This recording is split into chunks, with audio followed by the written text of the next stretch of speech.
Breaking news చూస్తున్నాం. విశాఖలో భారీ అగ్ని ప్రమాదం జరిగింది. నగరానికి గుండెకాయ లాంటి సెజ్ లో ఈ ప్రమాదం జరగడంతో ఒక్కసారిగా కలకలం రేగింది. దువ్వాడ సెజ్ లోని కీలకమైన బయోమాక్స్ కంపెనీలో షార్ట్ సర్క్యూట్ కారణంగా ఒక్కసారిగా మంటలు చెలరేగాయి. దీంతో సిబ్బంది అంతా బయటకు పరుగులు తీశారు. బయోమాక్స్ కంపెనీలో మొత్తం 11 ట్యాంకర్లున్నాయి. వీటిలో ఇప్పటికే 3 ట్యాంకర్లు పేలాయి. రంగంలోకి దిగిన అగ్నిమాపక సిబ్బంది మంటలు నార్పేందుకు ప్రయత్నాలు చేస్తున్నారు. అటు విషయం తెలిసిన వెంటనే మంత్రి గంటా శ్రీనివాసరావు, జిల్లా కలెక్టర్ ఘటనా స్థలానికి బయలుదేరి వెళ్లారు.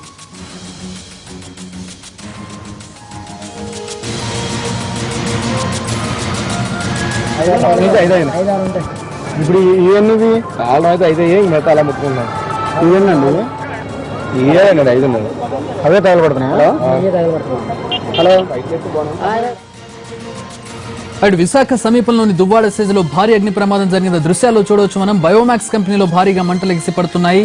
ట్యాంకర్లు పేలుతుండడంతో ప్రమాదం తీవ్రత పెరిగే అవకాశాలు కనపడుతున్నాయి. మొత్తం 11 ట్యాంకర్లు ఉన్నాయి. స్పాట్ లో మా ప్రతినిధి రవిచంద్ర ఉన్నారు అక్కడ ప్రస్తుత పరిస్థితిని అందించడానికి. రవిచంద్ర, ఎట్లా జరిగింది? ప్రస్తుతం మంటలు అదుపులోకి తెచ్చే ప్రయత్నం చేస్తున్నారా? ఎట్లా ఉంది పరిస్థితి అక్కడ? చక్రి, మొత్తం దువ్వాడ ఎస్సీజెడ్ లోని బయోమాక్స్ కంపెనీలో ఒక బీభత్సమైన వాతావరణం మనకు కనిపిస్తుంది. భారీ ఎత్తున మంటలు ఎగిసిపడుతున్న దృశ్యాలను మనం చూడవచ్చు. బయోమాక్స్ బయోడీజిల్ కంపెనీలో దాదాపు 7:30 గంటల సమయంలో భారీ అగ్ని ప్రమాదం సంభవించింది.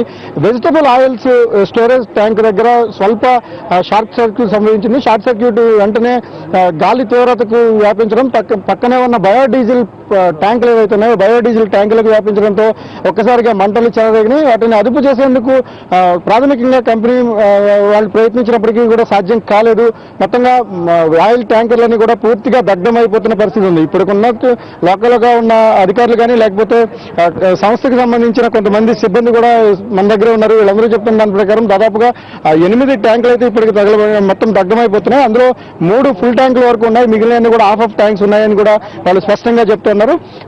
ఒకవైపు ఫైర్ ఇంజిన్లను చుట్టుపక్కల ప్రాంతాల నుంచి అటు స్టీల్ ప్లాంట్ కానీ లేకపోతే ఇతర నగరంలో ఉన్న అన్ని ఫైర్ స్టేషన్ నుంచి కూడా ఫైర్ ఇంజిన్లను తీసుకొచ్చారు. కానీ ఏమీ కంట్రోల్ చేయలేని పరిస్థితి. ఒకవైపు బయోడీజిల్ చాలా వేగంగా మంటలు వ్యాపించే గుణం కలిగి ఉండటం వల్ల వాటిని అదుపు చేయడం సాధ్యం కావట్లేదు. పూర్తిగా మంటలు అందులో ఏదైతే నిల్వలు ఉన్నాయో ట్యాంక్ నిల్వలు పూర్తిగా ముగిసేంత వరకు కూడా ఏమీ చేయలేని పరిస్థితి ఉంది. అయితే ప్లాంట్ ఏదైతే ఉందో ప్రధానమైన ఉత్పత్తి కేంద్రం ఉందో ఆ ఉత్పత్తి కేంద్రం దగ్గరకు మంటలు వ్యాపించకుండా చుట్టూ ఫైర్ ఇంజిన్లను ఏర్పాటు చేశారు. అలాగే బయోమాక్స్ ప్లాంట్ చుట్టుపక్కల సత్యవానిపాలెం ఒక విలేజ్ ఉంది. ఆ విలేజ్ కూడా ఎట్లాంటి ప్రమాదం జరగకుండా ఏర్పాట్లు అయితే చేసి మొత్తం జిల్లా యంత్రాంగం అంతా కూడా సమిష్టిగా ఇక్కడే ఉండి ఫైర్ ను కంట్రోల్ చేసే ప్రయత్నాలు అయితే చేస్తున్నారు. కానీ ఇప్పటికీ మంటలు అదుపులోకి రాలేదు. మనం చూడొచ్చు పూర్తిగా ట్యాంకులు దగ్ధమైపోతున్నాయి. భారీ శబ్దాలతో పేలుతున్న వాతావరణం కూడా మనకి ఇక్కడ కనిపిస్తుంది. అయితే ప్రధానంగా ప్రొడక్షన్ యూనిట్ ఏదైతే ఉందో ప్రొడక్షన్ యూనిట్ కు ఎలాంటి నష్టం వాటిల్లకపోవడం ఇక్కడ మనం స్పష్టంగా గమనించవచ్చు. అలాగే సిబ్బందికి సంబంధించి ఇప్పుడు బీ షిఫ్ట్ అయిపోతుంది. 10 గంటల వరకు బీ షిఫ్ట్ లో ఉన్న ఉద్యోగులందరూ కూడా కిందకి దిగాల్సి ఉంటుంది, డ్యూటీలు దిగిపోవాల్సి ఉంటుంది. వాళ్ళలో 38 మంది ప్రమాదం జరిగే సమయంలో ప్లాంట్ లో ఉన్నారు. కానీ వాళ్ళందరూ కూడా సురక్షితంగా ఉన్నారని ప్లాంట్ మేనేజర్ చాలా స్పష్టంగా చెప్పారు. ప్రస్తుతం మన దగ్గర కొంతమంది ఎంప్లాయీస్ ఉన్నారు. వీళ్ళందరూ కూడా షిఫ్ట్ లోకి జాయిన్ అవడానికి వచ్చిన వాళ్ళు కూడా ఉన్నారు. సార్ చెప్పండి, ఈ ప్రమాదం ఎన్ని గంటలకు జరిగింది? ఇప్పుడు మీకున్న సమాచారం ప్రకారం ఎన్ని ట్యాంకులు ధ్వంసమై ఉంటాయి? జరగడం 7:30 టైంలో జరుగుతుంది. కానీ ప్రజెంట్ అయితే 7 ట్యాంకులు దగ్ధం అని చెప్పి అనుకుంటున్నారు. ప్రజెంట్ మొత్తం టోటల్గా అయితే 18 ట్యాంకులు ఉన్నాయి. 18 ట్యాంకుల్లో మొత్తంగా టోటల్గా అయితే బయోడీజిల్ లేదు. ఉండేది ఏంటంటే ఒక 2 ట్యాంకుల్లో ఫుల్గా ఉండొచ్చు ఇది బయోడీజిల్. మిగతా ఏంటంటే క్రూడ్ ఆయిల్ అంటే యూజ్డ్ కుకింగ్ ఆయిల్ ఒక 2 ట్యాంకులు ఉండొచ్చు అని అంచనా అనుకుంటున్నాం అనమాట. అంతేగాని మొత్తం ఫుల్గా అయితే లేదు. దీనివల్ల ఎటువంటి అంటే ప్రజలకు ఎటువంటి ఇబ్బంది అయితే లేదు. ఇది దీనివల్ల ఏంటంటే ప్లాంట్ కొంచెం అంటే ఒక 10% కాలింది అనుకుంటున్నాం. 100% 10% కలిగింది. దానివల్ల అయితే ప్రాబ్లం అయితే కంపెనీకి అయితే ప్రాబ్లం అయితే ఎటువంటి లేదు. చెప్పండి, మీరు కూడా అంటే ఇక్కడ చాలాసేపటి నుంచి ఉన్నారు. ప్లాంట్ లో ఎన్ని గంటలకి ఇన్సిడెంట్ జరిగింది? ఇప్పుడు భారీ ఎత్తున మంటలు వస్తా ఉన్నాయి. ఎన్ని గంటల 7:30 నుంచి ఇందు ప్రాంతంలో జరిగిందండి. స్టార్టింగ్ అయితే మేమైతే బాంబు ఏదో పేలింది అనుకున్నాం. మ్యాడిక్ చూసిన విపరీతంగా మంటలు వస్తున్నాయి. మేము వెంటనే బండ్లు తీసుకుని ఇప్పుడు స్టార్ట్ అయ్యి వచ్చాం. వచ్చిన ఒక హాఫ్ అన్ అవర్ తర్వాత ఫస్ట్ ట్యాంకర్ చాలా విపరీతంగా పేలింది. మేము వెంటనే ఇమీడియట్గా గేట్ ఎంప్లాయీస్ అందరినీ పంపించారు.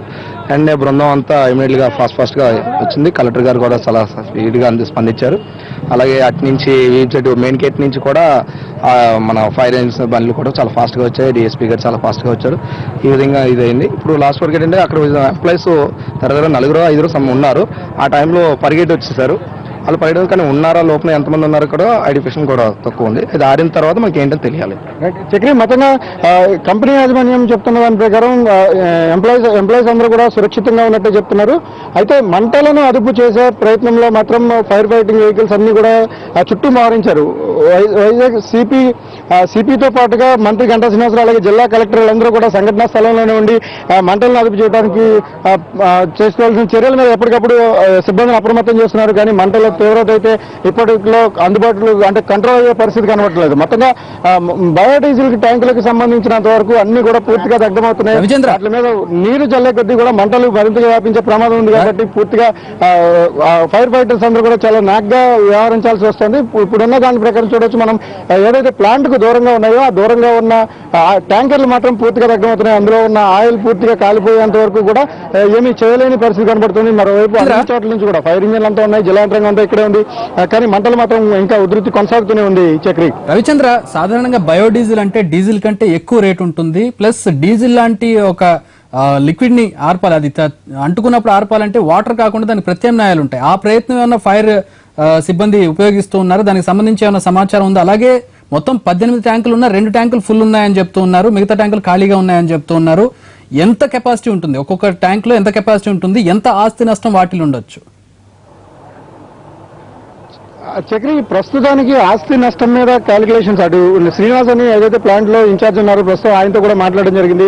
ప్రస్తుతం ఆస్తి నష్టాన్ని అంచనా వేసే పరిస్థితి లేదు, భారీగా నష్టం వాటిల్లింది. అయితే ముందు ప్రధాన ప్లాంట్ ఏదైతే ప్రొడక్షన్ యూనిట్ ఉందో ప్రొడక్షన్ యూనిట్ ను ప్రొటెక్ట్ చేసుకోవడం, ఈ ఆయిల్ ట్యాంకర్లను మంటలను అదుపు చేయడమే ప్రధానంగా వాళ్ళు శ్రమిస్తూ ఉన్నారు. అయితే మనకు విశాఖపట్నానికి ఇప్పటికే హెచ్పిసిఎల్ దగ్గర కానీ లేకపోతే ఇతర చోట్ల ఇలాంటి మేజర్ ఇన్సిడెంట్లు జరిగినప్పుడు మంటలను అదుపు చేయడానికి అవసరమైన యంత్ర సామగ్రి ఉంటుంది. అటు స్టీల్ ప్లాంట్ కానీ లేకపోతే హెచ్పిసిఎల్ లాంటి పెద్ద కంపెనీలు ఉన్నాయి. విఎస్ఈజెడ్ దగ్గర ఏదైతే దుబాడా సెజ్ ఉందో దుబాడా సెజ్ దగ్గర కూడా ఈ ఫైర్ ఫైటింగ్ ఎక్విప్మెంట్స్ అన్ని కూడా చాలా అధునాతనమైనవి ఉన్నాయి. వాటన్నిటితోనూ కూడా మంటలను అదుపు చేసే ప్రయత్నం చేస్తున్నారు. కానీ ఆ ట్యాంకర్లు పేలిపోయే ప్రమాదం ఉంది కాబట్టి వాటికి దగ్గరలో వెళ్లే సాహసం చేయలేకపోతున్నారు. దూరంగా మంటలు అయితే వ్యాపించకుండా మరికొన్ని చుట్టుపక్కల ఉన్న ఏదైనా గ్రామం ఉంది సత్యవానిపాలెం వాటి కానీ లేకపోతే మిగిలిన మెయిన్ ప్లాంట్ కూడా మంటలు వ్యాపించకుండా ఉండేందుకు చర్యలు తీసుకుంటా ఉన్నారు. ఎప్పటికప్పుడు వాటర్ను చిలుకుతూ ఉన్నారు. మొత్తంగా మంటలను అదుపు చేసే ప్రయత్నాలు అయితే తీవ్రమైన ఫైర్ సిబ్బంది శ్రమిస్తూ ఉన్నారు. జిల్లా యంత్రాంగం ప్రత్యేకించి స్వయంగా కలెక్టర్ సిపి మంత్రి గంటా శ్రీనివాసరావు కూడా సంఘటనా స్థలంలోనే ఉండి మంటలను అదుపు చేసేందుకు తీసుకోవాల్సిన చర్యల మీద ఎప్పటికప్పుడు అధికారులను అప్రమత్తం చేస్తూనే ఉన్నారు. కానీ కంపెనీ యాజమాన్యం చెప్తున్నట్టు ప్రకారం అక్కడ ఏదైతే బయోడీజిల్ 2 ట్యాంకుల్లో ఫుల్ ట్యాంకుల్లో ఉందో అది పూర్తిగా దగ్ధమయ్యేంత వరకు పూర్తిగా కాలిపోయేంత వరకు కూడా మంటలు అదుపులోకి వచ్చే అవకాశం లేదని కూడా వాళ్ళు చెప్తున్న పరిస్థితి కనబడుతుంది. ప్రస్తుతం అయితే దుబాడా స్టేజ్ లో ఉన్న భారీగా మంటలు ఎగిసిపడుతున్నాయి. ఇక్కడ నుంచి 10-15 కిలోమీటర్ల దూరంలో ఉన్న గోపాలపట్నంతో పాటు సింహాచలం ప్రాంతానికి కూడా మంటలు కనిపించడంతో జనం కొంత ఆందోళనకు గురైన మాట వాస్తవం. కానీ మనకున్న సమాచారం ప్రకారం ఇది దగ్ధమవుతున్నది బయోడీజిల్ ప్రధానంగా ఏదైతే వెజిటేబుల్ ఆయిల్ ట్యాంకర్ లో మంటలు వ్యాపించినాయి కాబట్టి దీనివల్ల ప్రజలకు ఎలాంటి ఇబ్బంది ఉండదు. అయితే ఆస్తి నష్టం మాత్రం అపారంగా ఉంటుంది. ఆ నష్టం ఎంత అనేది మార్నింగ్ అంటే క్యాల్కులేషన్ కి మంటలు అదుపులోకి వస్తే తప్ప దాన్ని క్యాల్కులేట్ చేయలేమని కూడా ఇక్కడ సిబ్బంది చెప్తున్నారు. అలాగే అధికారులు కూడా అదే భావనను వ్యక్తం చేస్తున్నారు. Chakri, right, thanks for the information, thanks for the updates Ravichandra. మొత్తానికి ఆస్తి నష్టం భారీగా ఉండే అవకాశం కనపడుతోంది. ఎందుకంటే బయోడీజిల్ అది అదుపులోకి రావట్లేదు, పూర్తిగా దగ్ధమయ్యే వరకు కూడా అదుపులోకి వచ్చే అవకాశం లేదని అక్కడ ఎంప్లాయీస్ చెప్తున్నారు. 2 ట్యాంకులు ఫుల్ గా ఉన్నటువంటి బయోడీజిల్ పూర్తిగా దగ్ధమైపోయింది, పేలుడు కూడా సంభవించినట్లు తెలుస్తుంది. అయితే అదృష్టవశాత్తు అక్కడ వర్కర్స్ కానీ ఎలాంటి ప్రాణ నష్టం కానీ లేదని అక్కడ ఎంప్లాయీస్ చెప్తూ ఉన్నారు. పక్కన గ్రామాలకు వ్యాపించే అవకాశం కూడా లేదు. పూర్తిగా ట్యాంకులు మాత్రం దగ్ధమవుతాయి. ఉన్న 18 ట్యాంకుల్లో కేవలం 5 ట్యాంకులు మాత్రమే నిప్పంటుకుంది. 5 ట్యాంకుల్లో 2 ట్యాంకుల్లో మాత్రమే ఫుల్ గా బయోడీజిల్ ఉంది. మిగతా ట్యాంక్స్ లో బయోడీజిల్ లేదని చెప్పి అక్కడ పనిచేస్తున్న సిబ్బంది చెబుతూ ఉన్నారు. ప్రస్తుతం మంటలు నార్పేందుకు ప్రయత్నాలు జరుగుతూ ఉన్నాయి. ఎంత ప్రయత్నం చేసినా కూడా మంటలు అదుపులోకి రావడం మనం చూడవచ్చు. దృశ్యాల్లో భారీగా ఎగసిపడుతున్నటువంటి మంటలను బయోమాక్స్ కంపెనీలో ఆస్తి నష్టం భారీగా ఉంటుందని అంచనా వేస్తున్నారు.